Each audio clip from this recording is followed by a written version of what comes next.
So what is the benefit of being bipedal? Well, idea is to free our hands so we can use them to work. And here we come to another stage of human development, Homo habilis, a handyman. Once upon a time, it was 2.5 million years ago in Africa, on the territory of today's Ethiopia, humans invented the first tool ever. It was a pebble chopper.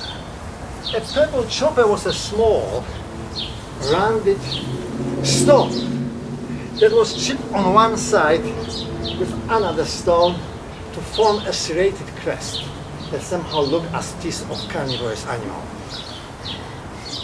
And its function was to tear apart slain animals and then chop them into pieces in order to eat them. I wonder how humans were processing their meat before they invented the pebble chopper. Well, we don't know that. But we know that the humans then were still ape-like. Their brains were not bigger than the brains of today's chimpanzees. But their hands already evolved. What evolved depends how you look at that. Because human fingers became shorter and human thumb longer. This factor enables us and only us to fold our hands into the fist and to punch with it. Boxing is a uniquely human phenomenon, a bloody spectacle, when two guys beat the hell out of each other. And when one of them knock the other off, all the spectators shout with excitement and clap and clap and clap their hands. 1, 2, 3. Ladies and gentlemen, boxing is barbaric. Well, whether you like boxing or not is only human. Only humans are able to fold our hands into the fist. The fist is a unique emblem of humanity. If you are not able to fold your hands into the fist, you are not a human. I'm not kidding, ladies and gentlemen. There's much more into the fist than just boxing. The fist is a rudimentary form of human grasp, which enables us to make precision grips. Now I open my hand, bring these two fingers together, that's a pinch. That's a basic form of a precision grip. If you thought that those thumbs are just good for hitchhiking, you are mistaken, ladies and gentlemen. According to evolutionists, those thumbs are the hubs of civilization. Because of their ability to rotate and bend over palms, we can position them perfectly well in front of the other fingertips, and that enables us to perform those precision grips. Technically, there are 3 kinds of precision grips: 2, 3, and 5 digits. A 2-digit grip, you operate a small object, something like as a thread, a needle.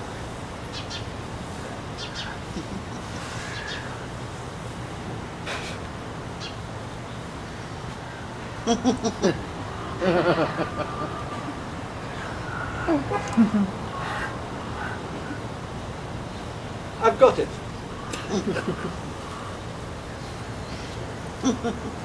The needle was invented sometime 35,000 years ago.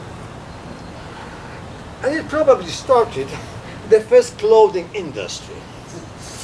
It is not that people were not wearing clothes before, but they started to tailor them and acquired the sense of fashion the first time in history.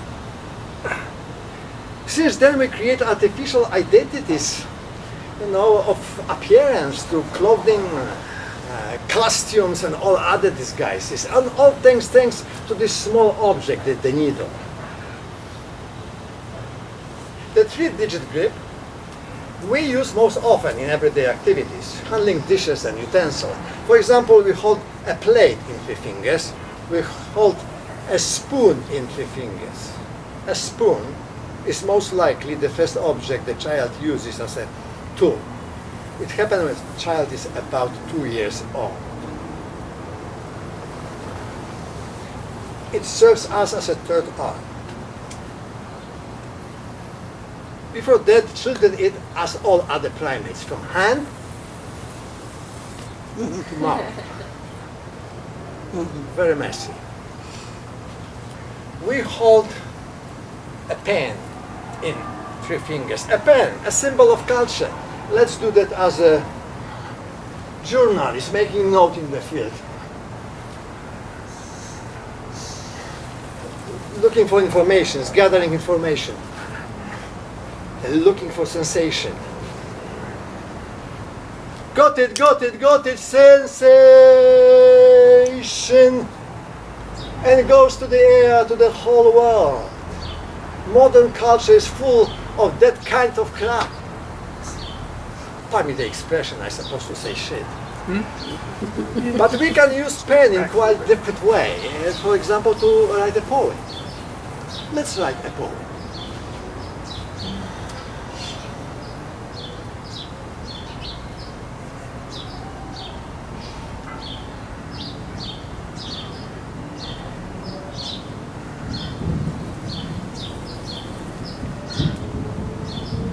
Or it is an epic poem, or a love letter.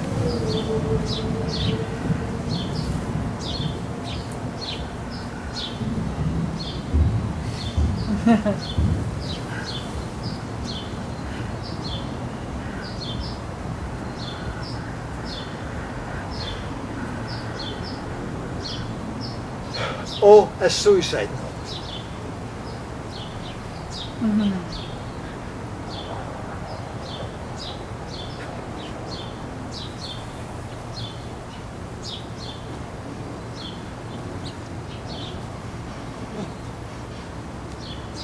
With my own blood.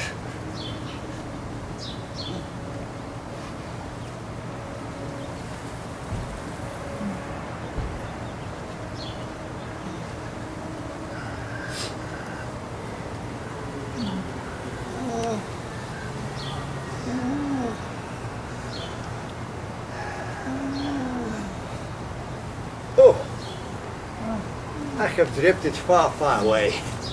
Let's go back to digit, the 5-digit grip. The 5-digit grip, I will demonstrate on an example of opening a jar. What is characteristic about this activity that anatomically only human hands are able to perform it? Not only because we have dexterous fingers, but also because we have flexible wrists. Then we can bend all 4 directions and we can rotate them. You see, these activities really take place in your wrist. Bring them inside and then outside. To and fro, side and side. Human hands are the only instrument of civilization in nature. But they are merely the instrument because the inventor of civilization and culture is the brain. To that, if hands knew how to speak, they would say to the brain, yeah, you are the inventor, but you can invent only that what is already pre-designed in the functions of the hands. Hands have all potentials and limits of progress.